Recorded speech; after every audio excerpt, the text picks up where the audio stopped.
একজন ৮০ বছরের বৃদ্ধ শুধু একটা অনুরোধ করেছিলেন, গাড়িটা একটু সরাবেন। আর তার জবাবে ১ ২ ৩ না, ৫টা চড়। হ্যাঁ, এটাই ঘটেছে ভারতের রাজধানী দিল্লিতে। একজন মহিলা সাব ইন্সপেক্টর, যার কাজ মানুষকে রক্ষা করা, তিনি রাস্তায় একজন বৃদ্ধ মানুষকে মারছেন জনসমক্ষে। ভিডিওতে যা দেখা গেছে তা আরও ভয়ঙ্কর। চারপাশে সাধারণ মানুষ জড়ো হয়েছে, তাদের চোখে ক্ষোভ, কণ্ঠে প্রতিবাদ।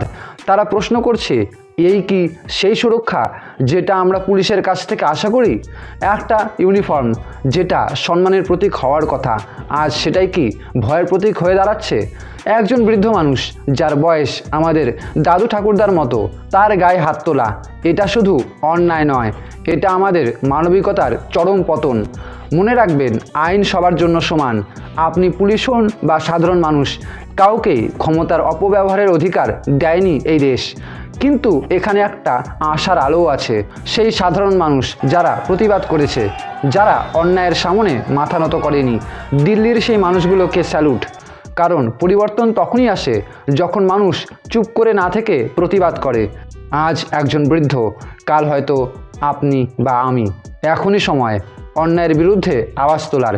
কারণ আমরা যদি নীরব থাকি, তাহলে এই অন্যায় একদিন স্বাভাবিক হয়ে যাবে।